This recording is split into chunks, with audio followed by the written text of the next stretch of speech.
Oh, I think it's a part of that. That's why it looks like that. Oh, okay. Oh, yeah. Not that, it's the wall itself. Oh. Oh. Yeah.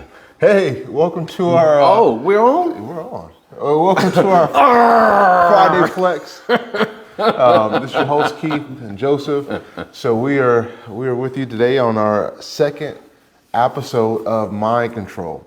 So last week, we ended on a subject that Joseph so nicely framed together for the concept of mind control, of how the comparing the brain to the mind to a computer, like a monitor.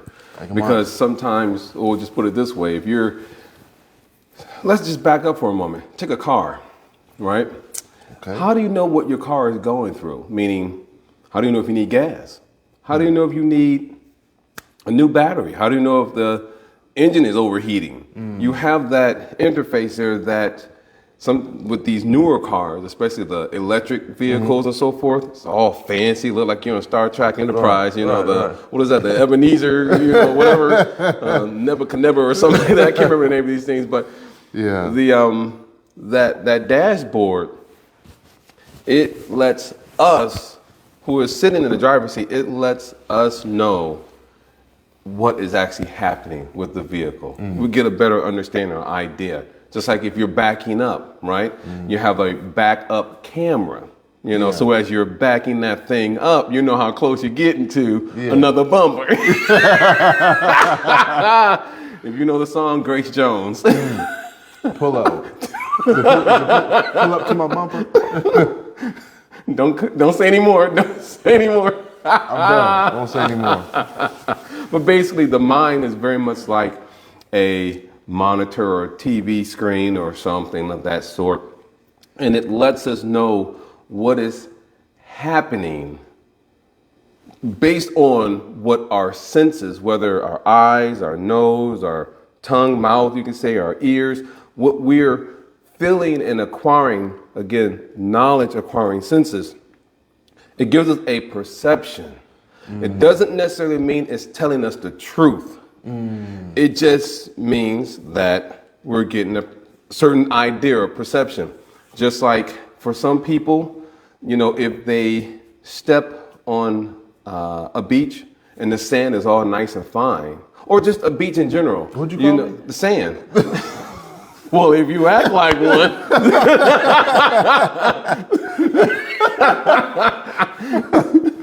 Oh, sandy and granulated. For some people, stepping on the sand at the beach may feel wonderful. It may feel like, wow, I've always looked forward to stepping in the sand, and get my toes wet and whatever like that. But for someone else, the sand their skin, if they're very sensitive, the sand could feel like little thorns pricking them on the bottom of their feet. It may be a completely different experience for someone else. And so, again, our mind just gives us an idea of what's happening outside of ourselves, in one sense, but it doesn't necessarily mean that it is the reality or the truth. I always mess this up if something is objective or something is subjective. I mess it up every time, but okay. I have to look up in the dictionary. I always get it right that way. Let me do it for you. Thank you. But and I mentioned last week that the mind cannot distinguish between what is reality and what is imaginary or false. I gave the example of the basketball team. That those who were able to physically go to the gymnasium and practice their free throws, they made advancement in their free throw, right? Those who imagined that they were practicing their free throws, they also made advancement.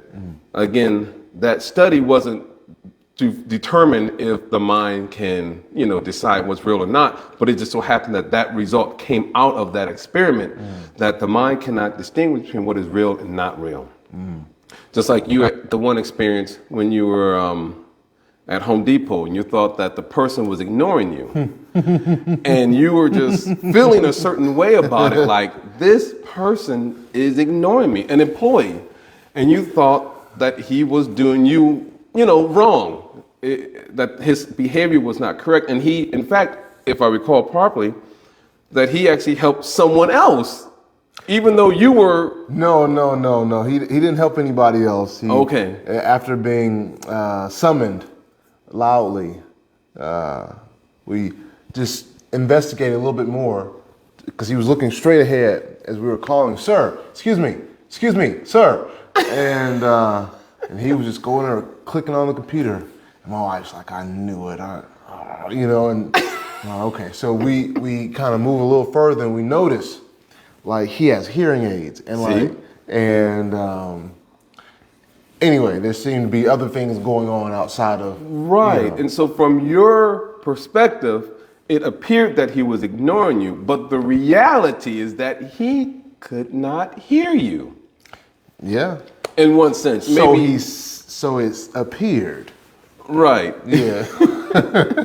And so that's the thing with the mind. It just gives you, in short, a stencil or a rough idea what is taking place and what's happening, but it doesn't necessarily mean that it is telling you the truth. Mm. So I got the definition. All right. Okay. Objective versus subjective. Right. So objective means verifiable information based on facts and evidence. Okay. Subjective means information or perspective based on feelings, opinions, or emotions. So subjective, this is what we think is happening, but objective is this is actually factually what's happening. Mm-hmm. Gotcha. Mm-hmm. So I thought it was really nice, this analogy you gave of the car, because we noticed how from the first, it was the first vehicle made, I don't know how big the computer was, or if there even was a computer. Probably not. So it was just transmission and engine, I imagine, and maybe some other things to get the vehicle moving. But now all the way up to the Tesla or the Lucid, it has a huge brain. It's practically all brain. it's all computer. Mm-hmm. You don't have to do anything. It'll just drive itself. Like those cars, you can just sit back. I remember driving a Prius when I was working for Toyota, and we were selling these things. And as a salesman, it's always good to study and research and actually drive those vehicles that you're selling. Mm-hmm. And you can literally just press a button, the thing just kind of and it just backs into the spot, and you're just like, this is so fascinating. Or as you're driving and it stays in the lane, but then someone is up in front of you, slowing down, and then your vehicle starts to slow down and come to a stop behind them. And then the other cool thing is you don't even have to press the gas. When that person starts going, depending on the number of car lengths between yourself and the person in front of you, then your car will start to accelerate as well. So in one sense, you didn't even have to do anything. Except for every now and then. Yeah, steering. Steering. Yeah. But these cars are basically, in one sense, partially driving themselves. Because the reason why I was thinking about was it Model T, which was the first something like that, or Model A. Model A. Yeah, the Model A. Then we get later on to a Model T. So I was thinking about how the concept of the more evolved or less evolved vehicle is able to, the older vehicle is not so, it does not know so much about itself. It's just like, just feed me, And, in a nutshell. Yeah. But the more evolved vehicle knows, okay, there's a problem, this part of the car, this needs to happen, needs software update or something like that. There's sensors. Like we have senses. There's sensors throughout these newer vehicles. Yeah, and the thing is, back to the computer example or analogy, is that we're getting all this information. You see that? Staying greased up. His hands are getting moisturized. So if I'm looking down, that's because I'm trying to make sure I rub it in thoroughly. So we see that based off the analogy that the computer's getting inputs going to the monitor, and then we're able to see, okay, so this is what's happening within the computer. And then it's up to the engineer or the intelligence of the computer. Was it the CPU? No. Well, the computer in this case for the vehicle, the mind is just letting us know what needs to be done. At the end of the day, we need to take it to the shop and let someone who is expert at repairing vehicles or seeing whatever may be happening. Because some cases, it may show up as an alert on your monitor, on your mind, but all it was just you needing to just screw the cap on the gas tank. It's happened to me many times. I'm like, check engine, what's going on here? And then look in the back, oh, I forgot to screw it in. But it's a unique experience because with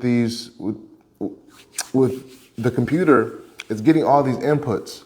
And if we don't know what we're looking at, if we don't know what the mind is processing, then we could make mistakes. We can make assumptions that aren't there, or we can assume maybe I need to turn.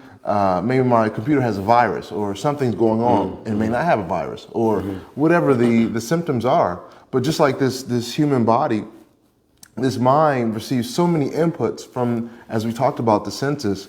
And I think that today, over the next few sessions, we'll talk about, we'll go a little deeper into the senses, and we'll start with the taste. And then if we have time, we'll also go into sight. Because these, as we mentioned last week, these are knowledge-acquiring senses. The sense of touch, taste, smell, sight, and hearing. And so we will... Almond and milk, baby. Smells good.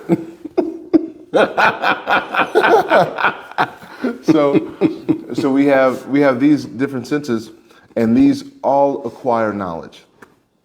And so we'll talk about the taste, and we see how my wife and I have actually really been more mindful about certain foods we buy, because we've understood that in the U.S., the larger corporations who are in charge of the food, or who are big names in the food industry, are putting engineered ingredients into the food.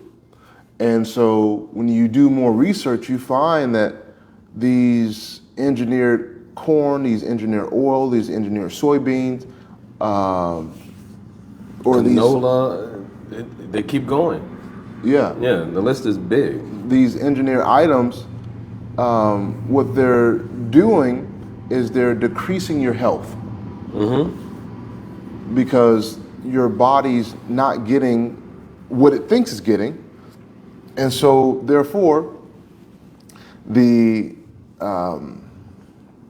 when the body is deficient, then what happens is we become sicker.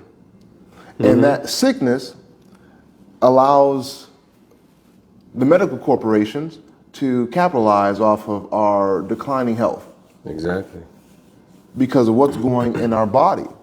And I remember as a kid, especially in Detroit, now this may not be all over the U.S., but maybe in certain areas, certain demographics where hot Cheetos were a thing. The Flamin' Hot Cheetos. Flamin' Hot Cheetos. I personally demolished Flamin' Hot Cheetos till all my fingers were like... With the dust? You had the dust? I had the dust. You had the dust. That was special. Almost like I had... the glow. No, I was going to say, what is that? Henna. Like I almost had henna on my fingertips. That's how red my fingers were. Yeah, that dust would cake up. And so... And it was just like, I found as a kid, like I needed a bag. Like the little 25-cent bag. I don't even know if they have those anymore.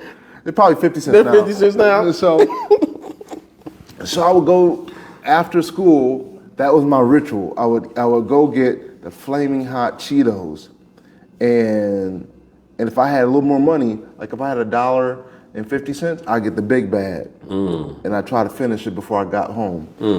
And I remember the amount of anxiety that I had each time. I didn't know what it was, but I felt anxious while eating it, after I ate it. And I couldn't really understand, why am I feeling this way towards, these flaming hot Cheetos. But I was like, they're so good. And then I come to find out later as an adult that Red 40 and some of the other ingredients are also genetically modified to alter the brain state. And so I was thinking, wow. So in middle class, lower middle class homes, these things are like, especially in like black families, these were like staples, yeah. These were like staple items. And I was thinking, it was something, as I was looking at what was in the flaming hot Cheetos, and I saw Red 40 and practically all colored ingredients, like you were talking about yesterday in the pistachios. Yes. Pistachios. And I was thinking, wow, what is going on with these red ingredients, these blue ingredients, and they're not actually natural. There's nothing natural about it. No. However, they're put in foods to control or to alter what we think, how our body digests, making us susceptible to some type of health disease, some type of mental issue. And I was thinking, wow, these organizations, these multi-billion-dollar industries are really good at making food taste a certain way, which makes us become more addicted to it. And we become susceptible to overeating, we become susceptible to developing all types of issues because of this. The tongue wants to have a certain feeling. Now, mind you, the body needs nutrition, needs fuel. True. Just like a car needs fuel. So I'm not saying that, we shouldn't eat things that taste good. However, what I'm saying is that this idea of not checking what we're eating, checking ourselves before we wreck ourselves, because especially in the U.S., compared to other countries, there's a certain, we allow genetically modified food into the grocery store. Whereas other countries, they don't allow this kind of activity. And when a person does research, it's startling. It's actually scary, because so many things that we grew up eating are those things which are creating diabetes, high blood pressure, mental health issues, so many things that we put in our body that are devastating to our intelligence and to our this vehicle that we have to use every day. And because our desire to have a certain flavor or to taste something is so strong, we forget. Maybe there's a reason why this is 10 for $1. Right. Because I think about the ramen noodles, and those, like, especially in where I grew up at, you lived off of ramen noodles, because they were cheap. You have your mushrooms, you have all these other, flavors. Different ingredients and flavors and stuff in them, right? But have you checked how much sodium's in that? It's wild. And what's sodium doing? Like, too much sodium increases the blood pressure. Yeah. Too much sodium can affect the mind. And so we're living in a society in which foods taste really good, but the majority of the foods that are like really popular today, especially if they're sweet, they're unhealthy, and we know this. For the most part, we intellectually, we theoretically know this, but because the mind is like, okay, it's being perceived, it's being told by the senses, oh, we really like this, I want this, And then we lock that into our intelligence to say, this is the route we want to go because this tastes good, this feels good, this smells good, this is good. Yeah. What did Scotty say the other day when we were leaving on Wednesday? Scotty's a homeless man that's not too far away. Nice guy, okay? And I'm about to sprinkle in a little science real quick, but we're going to put some humor in there at the same time. So Scotty, he said, you know... Scotty likes to talk in third person, by the way. Yeah. It's hilarious. Hey, I used to talk in third person. Don't knock it. Joseph don't want to... So, like I said, I don't say I love you. I say we love you. We love you. Exactly. Well, that's actually first person plural, but we'll get into the English part later. So Scotty, he was talking about victuals, food, and he was saying begging strips. That he loves begging. Begging. Now, if you don't know the commercial, there's a dog that says begging. And they clearly state that the dog doesn't know that it is not real bacon. It's begging strips. So we take that, start from that point. So the industry, they color the food, they design and lay everything out in such a fashion because we don't know that is not real.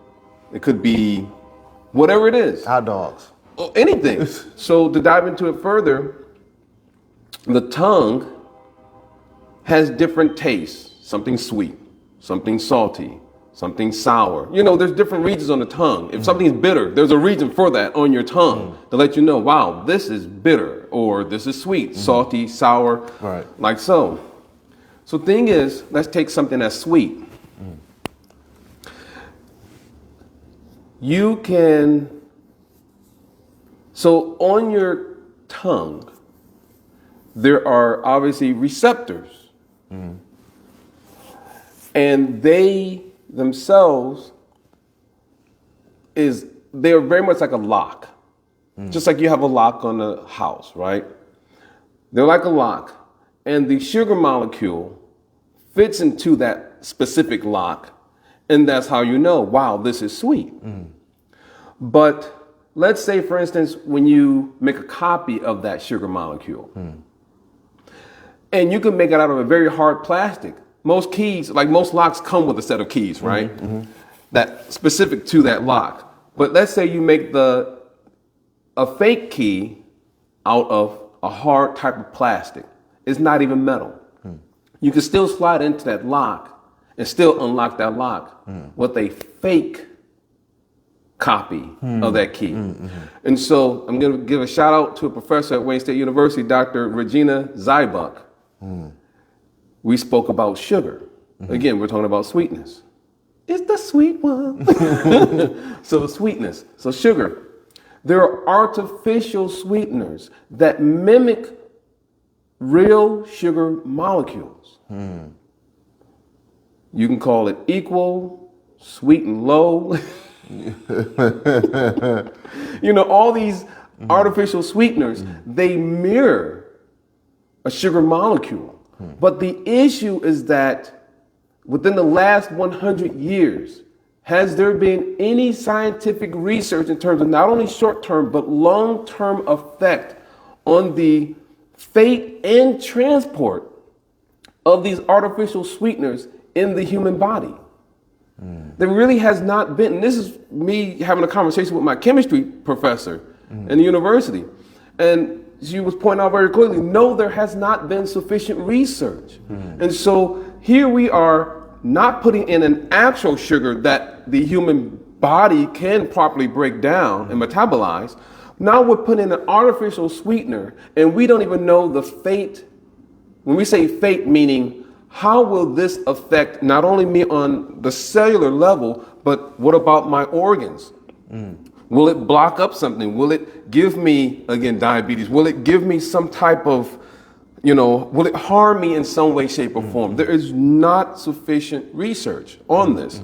The perfect example, people back in the 90s, as you were talking about Flamin' Hot Cheetos, because Flamin' Hot Cheetos, are they owned by Frito-Lay's? Yeah. Okay, so they also got touched by this situation. There was a time where Frito-Lay's actually did this switcheroo of the oils in the chips, whether they were corn chips, potato chips, Flamin' Hot Cheetos, whatever it is. They switched it out for another oil called Olean. Now, the funny thing about Olean is that if you saw the commercial about Flamin' Hot Cheetos and all these other different chips you can eat, Doritos, Tostitos, you name it, right? Just like in any pharmaceutical commercial where they're telling you the side effects of a particular medication, whether it's, Ozempic or whatever the medicine is, and they say really fast, could cause you, to stutter, could cause you to get tremors, could cause you, can cause death, anal leakage. And so people were eating these chips. They hadn't done enough research on it for over 100 years, right? Because most of these research is like quick studies. And they think, oh, it's fine. But the number of people that were eating these chips that actually had Olean in it, they were getting anal leakage. And they couldn't understand why they were getting this sludge when they were eating their favorite chips. It was ruining their special moment. Let's create another special moment. To create another special moment. And so because it was causing so many problems, they literally took Olean off the market. And so you don't find chips with Olean in them. And Flamin' Hot Cheetos, you probably were a victim of. I'm so sorry that you had to deal with that. I want my reparations. And so the thing is this, when these companies are doing this, from their perspective, they're trying to extend the shelf life of the foods that are on the shelf. So therefore, with the oils, as you had mentioned about earlier, they will take an oil molecule, a lipid is what it's called scientifically, and so they'll take this oil molecule or fat chain or a lipid molecule, and they will artificially add hydrogen to it. It doesn't fit on there. There's no room for it, but they will force a hydrogen molecule on there. Sorry, a hydrogen atom on there. That process is called hydrogenation. So when you look at the back of a bag of chips or a ho-ho, a ding-dong, a Twinkie, the freaks I'm out doing today too, Coach. And you look at all these different food items and you'll see hydrogenated or partially hydrogenated. That's because they added a certain number of hydrogens to it. What happens is this. A hydrogen is, in one sense, a hydrogen is a wimp. Okay. Now, the reason why I'm saying it is because you have a proton and you have an electron. And so the hydrogen gets bullied by things like oxygen. It gets bullied, in one sense, by other cations and so forth, or anions. And so what happens is that just like any little wimp will lose his lunch money to a bully, the hydrogen, and this is chemistry, you guys. I'm giving you guys some chemistry, real stuff, real science right here. The hydrogen ends up losing its one and only electron to an anion, which is electrically charged ion. And now it's just a proton by itself without its electron. It lost its lunch money.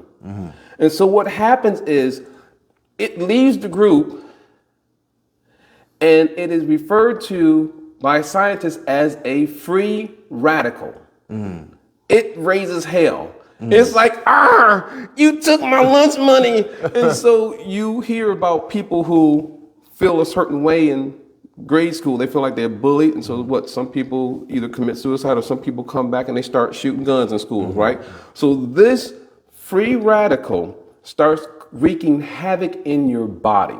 And so it starts to cause cancers. If there's enough of them in your body, it starts causing cancer. And so the only way to combat this free radical is you have to take in antioxidants, meaning you have to eat plenty of berries, strawberries, blueberries, raspberries, stuff like this, to combat that situation. And so with these foods that now have a longer shelf life, they're considered to be cheap and inexpensive. They're put in neighborhoods where people don't have much money, right? In terms of income, they're low income families, low income communities.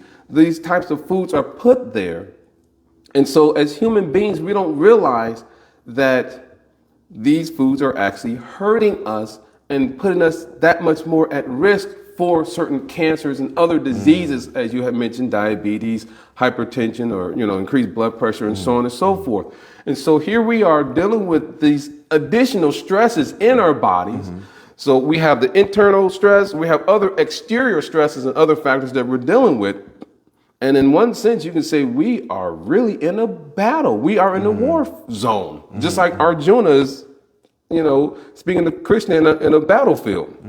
So we're in this war zone. And so at the end of the day, if we really, really, really want to gain control over our own existence, you can say, or have better nutrition and health, then as you were rightly pointing out earlier from the jump, is that we actually have to have proper intention behind what we're doing. And if we're not carefully thinking about or doing our homework or doing research, in other words, if we're just being lazy in life and not living responsibly, then therefore we're literally giving up our power. We're giving up our voice to the industry, for lack of better words. Right? Yeah. And therefore, because we're not using our voice, because we're giving up our power, we are the ones that end up being the loser at the end of the day. And while they're getting, filling up their bank accounts or, getting bigger paychecks. And here we are suffering, and we, are having to pay even more and more money in terms for healthcare and other aspects because, we're suffering, and the foods that we're eating are also poisonous in one sense because of the added problems that is taking place. But if we look, as you were pointing out, in terms of Europe and other countries that live a very simple life, where you had a situation that in your community, in your town, you had a baker, you had a butcher shop, you didn't have the mass slaughterhouses or the mass bread shops like Wonder Bread or anything like that, but you had a local baker. So the local bakery,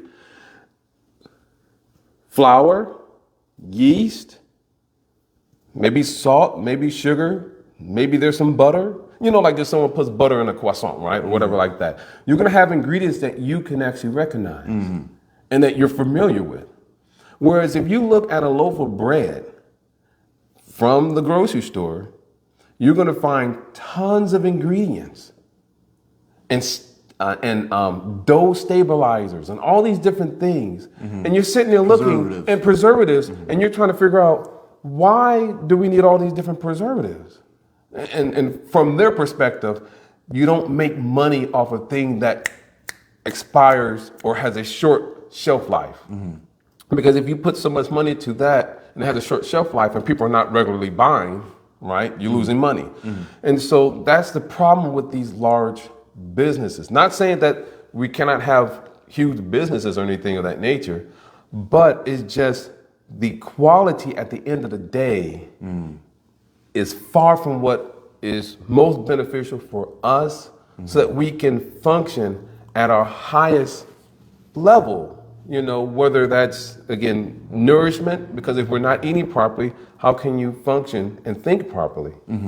If I go without eating, I know I'm going to feel, a certain way, like I'm not just hangry, and I'm not just a Hanoi, I'm hangry, you know. Right. You can feel yourself. So if we're not eating properly, if we're not getting the nourishment that we need, just like you also pointed out, the body needs to be nourished. You cannot neglect that.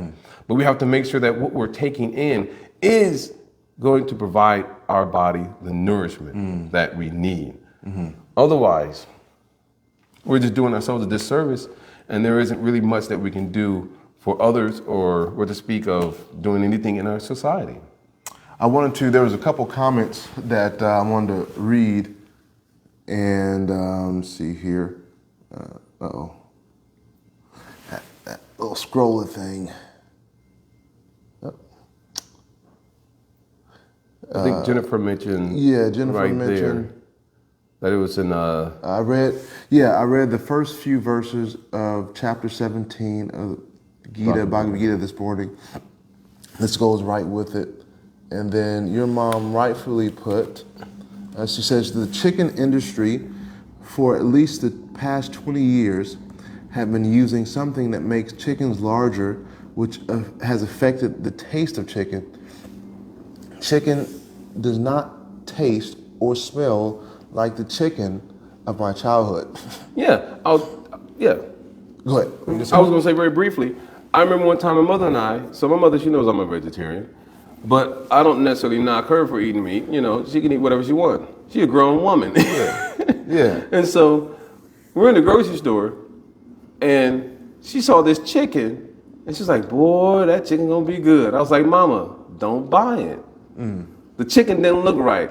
It's like, a chicken is a certain size, but them legs should not be the same size legs as a turkey. Right, exactly. Like, that's not chicken, that's turkey. It's turkey.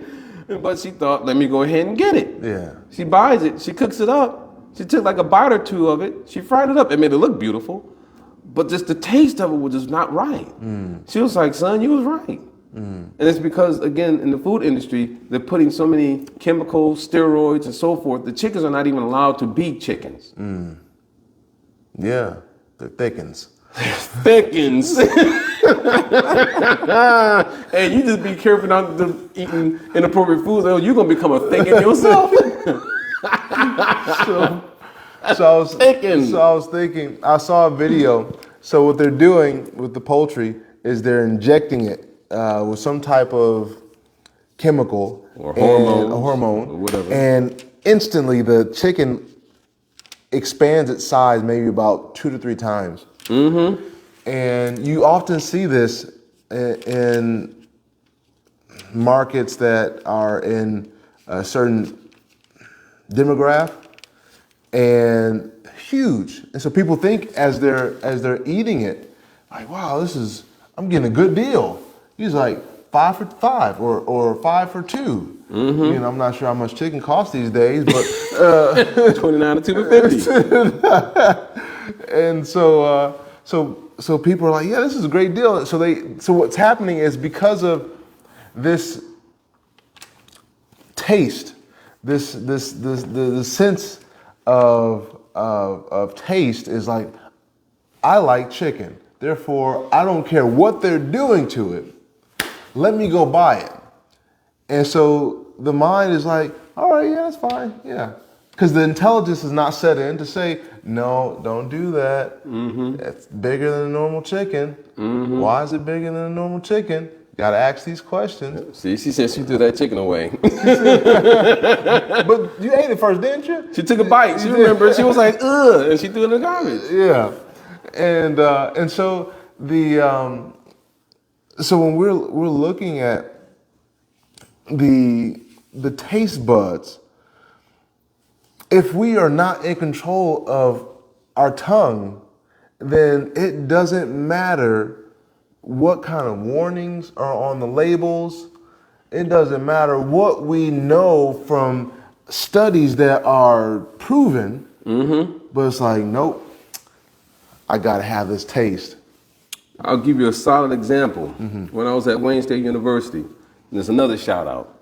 I'm gonna give a shout out to this man. He was in his late 60s. His name is Bernard Chevalier. Now, the last name is pronounced Chevalier, but we would say from inner city, cavalier.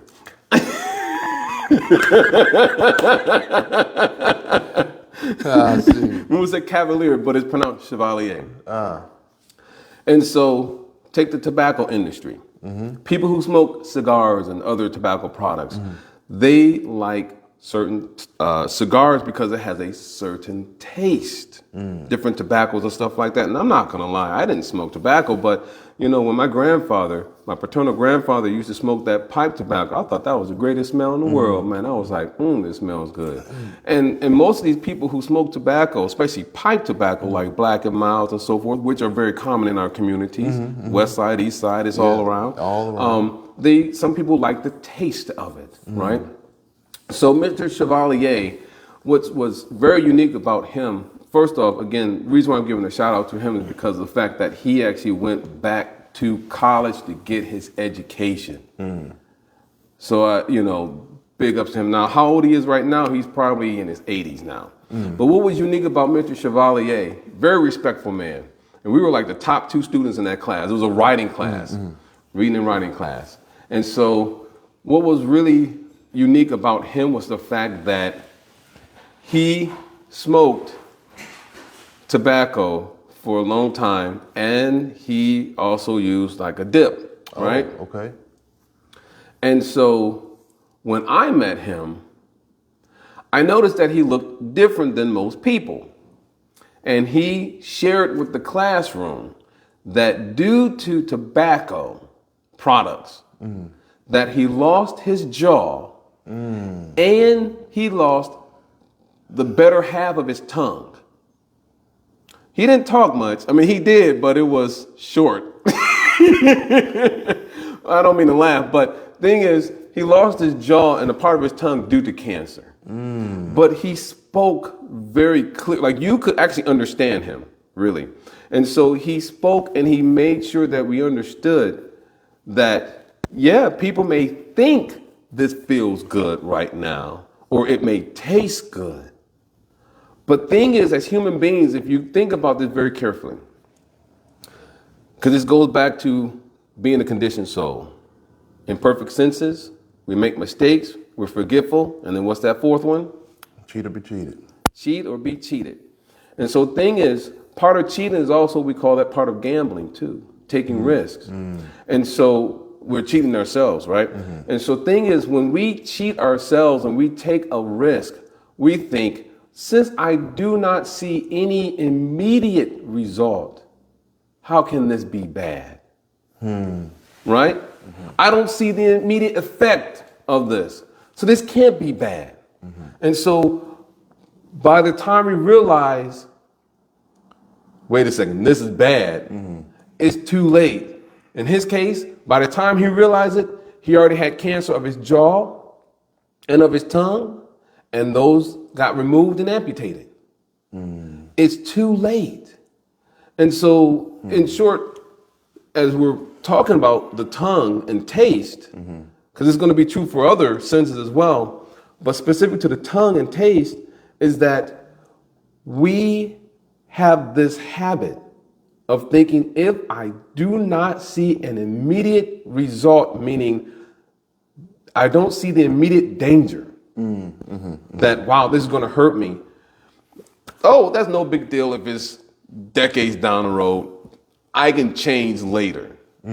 By that time, it's too late. Yeah. Because we're so in that groove, we're so attached to it that we cannot give it up. Why not? Here's a shout out to my mom. Shout out. I'm giving out a whole bunch of shout outs today. So when I was younger, my mother, she was also a student getting her education, and she had her different professors, and she would read books from Stephen Covey and so many other different professors and, well, different people, right? And one of the things that she taught me was the law of diminishing returns. And so in short, the first time you experience something, maybe the first time someone experienced a cigar or a cigarette, they think, wow, maybe this tastes great. Or maybe it was somewhat of a bad experience, but it was like, try it one more time. Wow, this feels great. But what does the great philosopher Sade say? It's never as good As the first as time. the first time. And so that is, in a nutshell, the law of diminishing returns is that the very first time you have something, it may feel a certain way, but each, whatever the word is, distinctly, whatever, I don't know. Okay. Each time you try it again, the successive time you try it again, it's not going to be as relishable, as tasty as the first time. Therefore, we think, well, maybe we're not doing enough of it. We gotta do more. And so we have to do more until we overdo it. We overdose. And therefore, that is where we actually end up having our difficulty, because we think we're dependent upon this. But we're not. We're the ones that are actually holding on to something. It's not that that thing is holding on to us. There's one quick story where this man who was struggling with the senses, he happened to come across a sage. And he said, "Mr. Sage, Mr. Owl." So, Mr. Sage, I'm struggling with something. I have such a strong hankering or passion for this, to eat a certain food or whatever sense gratification is. So the wise person told him, he said, "Okay, not a problem. Come back tomorrow, same place." So the young man comes back the next day. And he doesn't see the sage sitting in the same spot near the bank of a river underneath the tree. But in the distance, he hears someone saying, "Help, help, help, he got me, help, help." So he immediately looking around, where's the sound coming from? And he sees the sage. And so he runs over to the sage and he sees that the sage is actually holding on to the tree. And he's asking the sage, well, what's going on? He says, "The tree got me. The tree, it got me, it got me." The guy says, "No, the tree is not holding on to you. You are holding on to the tree." Message. So the sage, said, that's the thing. It's not that the tree is holding on to you, or it's not that the object of the senses is holding on to you. You are holding on to that object. And so when we look at it from even a psychological perspective, because nourishment is not just only in terms of making sure that our senses are receiving their sense objects, but we have to nourish ourselves emotionally. We have to nourish ourselves psychologically. We have to nourish ourselves spiritually. And so if there's any void or emptiness anywhere, we're going to try to seek it out in some food. Yeah. If I'm not having a good relationship, or if I want to have a good relationship with someone, like I'll tell you, when I was younger, I wanted to have a good relationship with my father. So I sought food because I knew that he liked certain things. So I'm eating a whole bunch of sweets and stuff like that because I'm thinking possibly I can get a better relationship with my father. I'm using food as the commonality, the common denominator or whatever like that. And so if sometimes as human beings, we may be emotional eaters. Maybe I'm depressed. Maybe I'm sad about something. Maybe something didn't go right at work. Maybe I had a bad phone call with somebody, whatever it may be. Then here I am eating ding dongs and Twinkies and ho-hos and whatever else, slapsticks and everything. Yeah.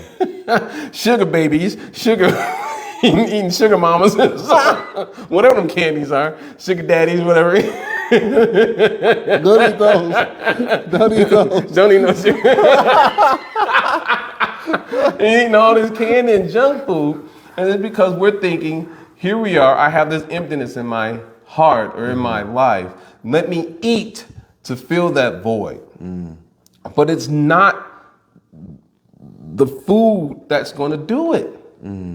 So sometimes nourishment is beyond, the taste buds, but because we identify ourselves as this body, we identify ourselves as this chariot and not just the person that's sitting in the car in the driver's seat, but we are, again, using the car as an example, we think that we're this car.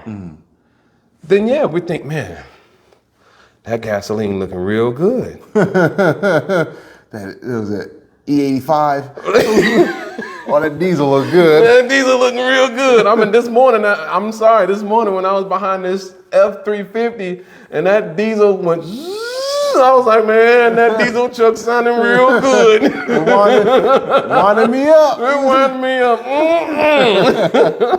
I better go ahead and drive my little,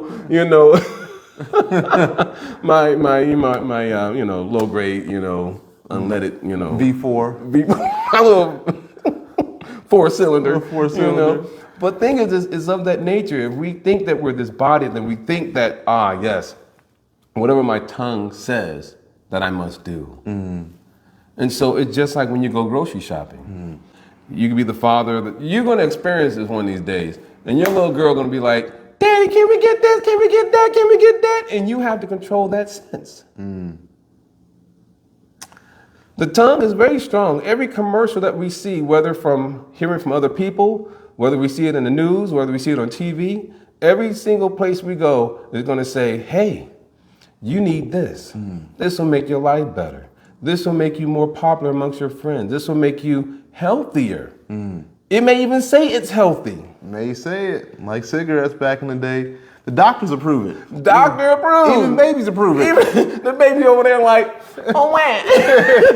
Marlboro Light. Marlboro Light, for kids, And so, yeah, we may see so much advertisement stating that we need to do this or do that. But at the end of the day, those are just advertisements. We don't have to follow what they say. They're just letting us know that this is on sale or that this is available. But if we, and again, this is very important, we have to know thyself. We have to know who we are. We have to actually have some core values. If we don't know who we are, if we don't stand for something, then we do what? Fall for anything. We fall for anything. And that's really, again, going back to all the senses, but we're focusing on the tongue right now, is that we'll fall for anything. Someone says, oh yeah, you must eat meat. My dad was like, son, what are you talking about? You need to eat meat. My mom was like, let's go to the doctor's office. When you get your physical, let's check your blood work. If the doctor says you're good and you're healthy, then we're going to drop the subject matter. We went into the doctor's office. They did the blood work. My butt over there, because I don't like needles. I'm like, They come back with the blood work. Mrs. Swift, your son, you have a healthy baby boy. He got more than enough protein in his body. He's good to go. So it's like, hey, no argument. Yeah. So again, sometimes someone may tell us that we need to do certain things, but if we know what is best for ourselves and we do what is necessary to confirm and make sure that, right, this is what is most important for my body, then we have to make those decisions and move in that direction.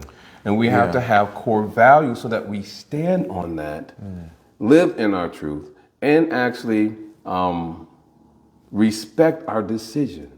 A lot of times someone says, hey, I'm going to go on this diet, but they don't always respect their decision. They relapse. They go right back into the ding dongs, ho hos, the Captain Crunch, the ice cream, and mamas. and the sugar mamas with all her sugar babies. And then they don't understand why they keep falling into the same trap. It's the same pattern, but we have to learn how to break the cycle. And again, part of that, one has to seek professional therapy, that can give them techniques and tools, There's different tools that one can learn in neuro-linguistic programming and, so many other different things. But it goes back to, again, something else that we have spoken about early on, which is dealing with negative thoughts, and negative voices and so forth, because we've heard negative voices growing up. You must eat this way, you must eat that way. If you look at what they were telling us back in terms of the pyramid, the food pyramid, it's completely different now compared to what it was in the 1950s and 1960s. The food pyramid changed. Oh, yeah. Yeah. So everything is constantly changing, but we have to do our homework. We have to look out for ourselves and for our families and our communities, because if we don't do it, then who will? Yeah, and we can see how in society now, especially in the U.S., if we do not investigate things, if we do not do more research, then we will be advertised to about things that are not really good for us. And we shouldn't complain either. And we shouldn't complain, like, Because we bent over and took it. we took it. We could have stood up and, in other words, like that movie Life. Are you going to eat your cornbread? Yes, I'm going to eat my cornbread.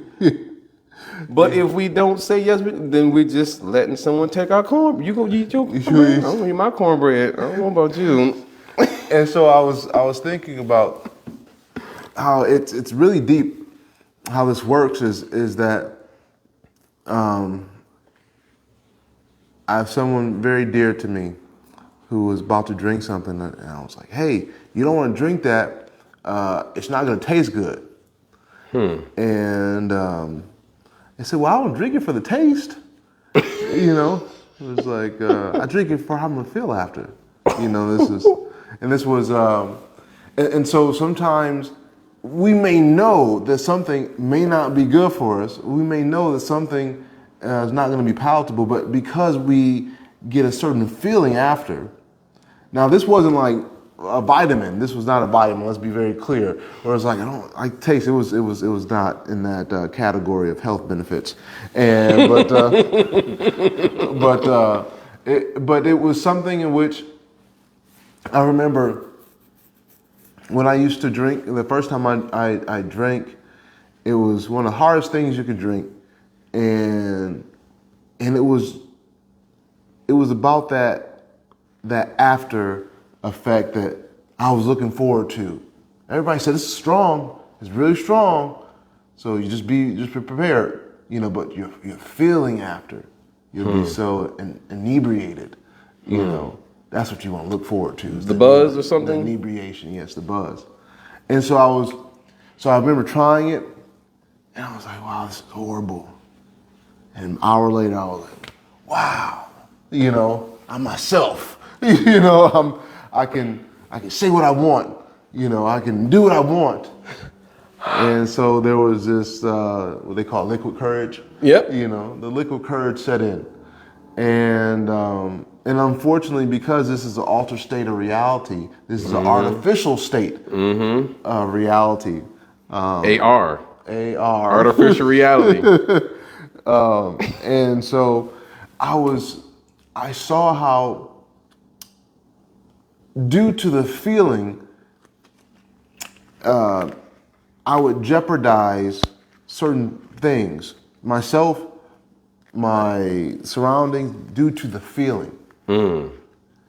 And so, since most of us are in a position in which we do whatever feels right, not whatever is right, but whatever feels right. Yeah, don't do the right thing. Don't do the right thing. Just do what feels right. Do what feels right. and so a lot of us sacrifice what's right for what feels right, and even though we're talking about just the tongue right now, we will literally see somebody has died due to eating too much of XYZ, but we think it just runs in the family. So I can't stop that. You know, I'm just genetically predisposed to diabetes, to high blood pressure. But diabetes, you can either die or you can beat us. And so most of us, like, we it's like, oh man, it's terrible that happened to them. But we don't look at what that person was consuming. Or we may say, I won't eat as much of it. Just a little. Just a little bit. A dab would do you. Yeah. And so, moderation. Yeah, and so, but we don't understand how, even though these bodies are extremely strong, they're also extremely sensitive. Don't say it. They're extremely sensitive.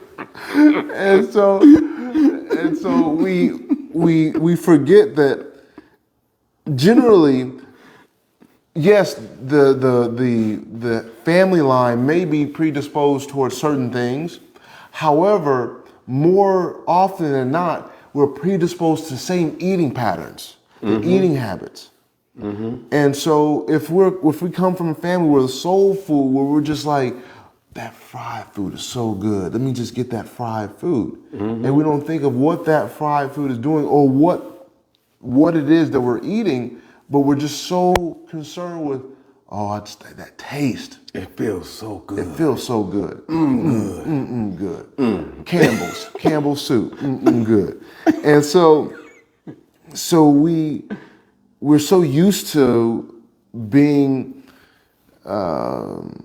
slaves to our tongue that whenever we hear something that is maybe viable or maybe scientifically proved or something that is legitimate, then it's like, oh, I don't want to hear that.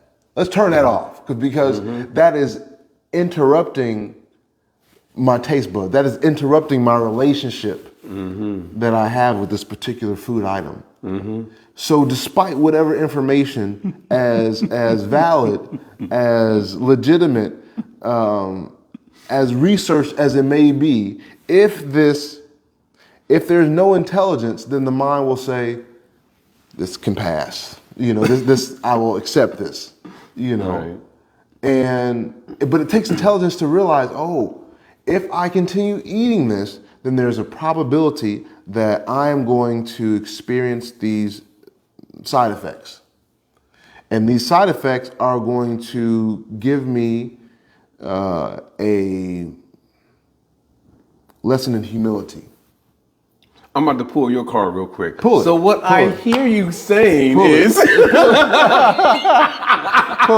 or what I'm not hearing you say, but what I'm hearing you say is that we are not looking far enough ahead into the future in terms of understanding the effects of what we're tasting and putting into our bodies. Yeah. Or we don't even care about the future. That too. Yeah, we don't care about the future. We don't care. Whatever the tongue says, that's what we do. And so we're so fixated on the now. That's why we can't save money. That's why we can't take care of the later, because we're so focused on the now. Man, that's messed up. Yeah, it's crazy. I'll just sprinkle in something spiritual real quick. It's interesting when we look at the various different spiritual practices in terms of what are considered to be sins, like greed, gluttony, are considered to be sins. And it's interesting that here we are in this country, and yes, one has so much freedom to do as they desire, but when we talk about it from that perspective of a sin or having some type of karmic reaction, and honestly not living to our highest truth and living in a spiritual platform or eternal platform, we see that it becomes a sin because now we are encroaching on the happiness of others. It's not just only affecting us, now it's affecting those around us. You gave a perfect example of we have a certain taste for specific beverage that could cause some form of intoxication or inebriety or inebriation. And here we are, like those girls that I had seen that night. They're driving, they zip past me on the freeway, and then they're running into the concrete barrier. And the girl that's driving, she's drunk, she's wearing her seatbelt, but the girl next to her was also drunk, not wearing her seatbelt, cracked her head on the windshield, and I'm the only one there with one other guy. And we're tending to these drunk girls, at like 2:30, 3 in the morning. And I'm calling the police saying, hey, we need to get somebody out here. And one of them died, didn't they? I don't know if one died. I need to give the doctor a call. But that's just an example of someone who didn't just taste and then, hit it and quit, like Yeah. James Brown said, whatever. Yeah. But there was such a greed and such gluttony there that if there was more vehicles on the road that could have hit someone else, I'm sure they had to go through traffic lights to get to a freeway. They could have hit someone, killed someone. That's where it becomes that much of a sin, because it's starting to encroach on the happiness of others. And the scriptures, doesn't matter which scriptures anyone reads, everyone has an allotment of happiness or sense gratification. There isn't any scripture that says you can't do this, you can't do that, but everything has to be within reason. We have to regulate ourselves. That's what makes being a human being different than animals. We have the ability to think. We have intelligence, right? But it's just so interesting that here we are, so greedy or gluttonous, but then when we look at animals, a squirrel will only take so many nuts that he needs. A bird would only take so many seeds. The elephant will eat accordingly, to their size and so forth, in terms of fruits, whatever. Every animal will eat and take their lot in life, for lack of better words. But you don't really see too many animals that overdo it. Only time I've seen a fat cat was in the home of another human being. That's true. I didn't know cats experience obesity. That cat couldn't even get up on the couch. It just looked at me and just, you don't see this. Hey, you wish you had this, It's like, I've never seen a Garfield like that. Yeah. Or dogs. And it's interesting that when even our animals start to look like us, or vice versa, meaning they're becoming obese and so forth, it's like, wow, this is really getting out of hand. Yeah. So these are pandemics in a nutshell. And I'm just going to wrap up with this. These are just pandemics in one sense that we're seeing within our own country.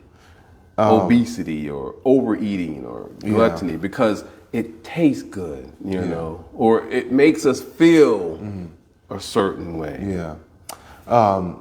There was something that you had It was something that Jennifer had mentioned. She didn't point out which verse, but basically I'll just read it to you. This is coming from the 17th chapter of the Bhagavad Gita. It just, in short, mentions different foods. It says, in short, this verse points out that there are foods of different kinds, whether something's in the mode of goodness, passion, or ignorance. And so when you jump into this, it says, foods dear to those in the mode of goodness increase the duration of life, purify one's existence, and give strength, health, happiness, and satisfaction.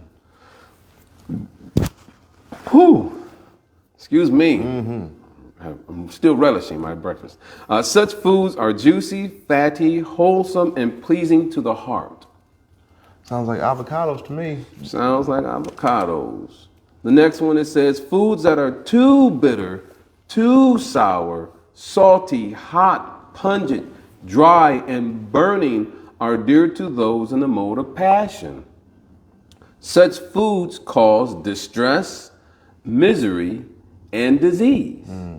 Again, there's nothing wrong with having a little heat, in your food.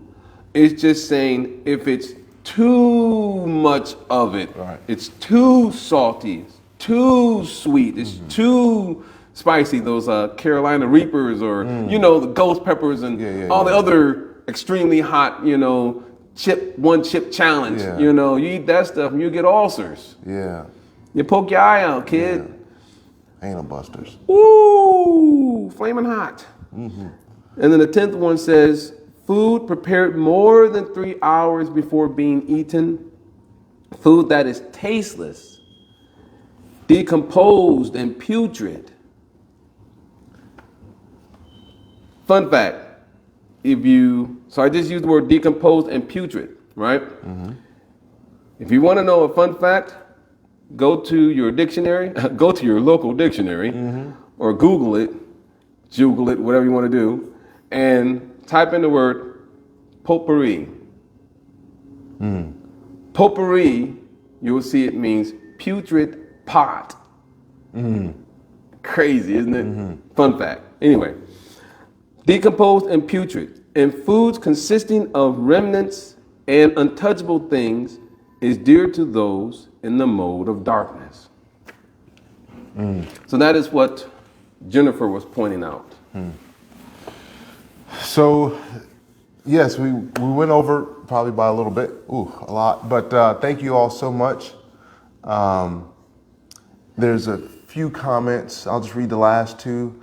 Preeti says, you have to come to the realization that you are in this body and understand what you put into it through your senses and how much you value your life. And Mama Swiss says some people think that it will not happen to them for example, cancer, obesity, heart disease. You were mentioning that earlier. Yeah. It won't happen to me, you know. But anyway, thank you all so much. Thank you for your time. As I said, we went a little over, but this was too good to wrap up. Tastes good, didn't it? Yeah. All right. Thanks for Friday flexing with us. Keep flexing. Till next time.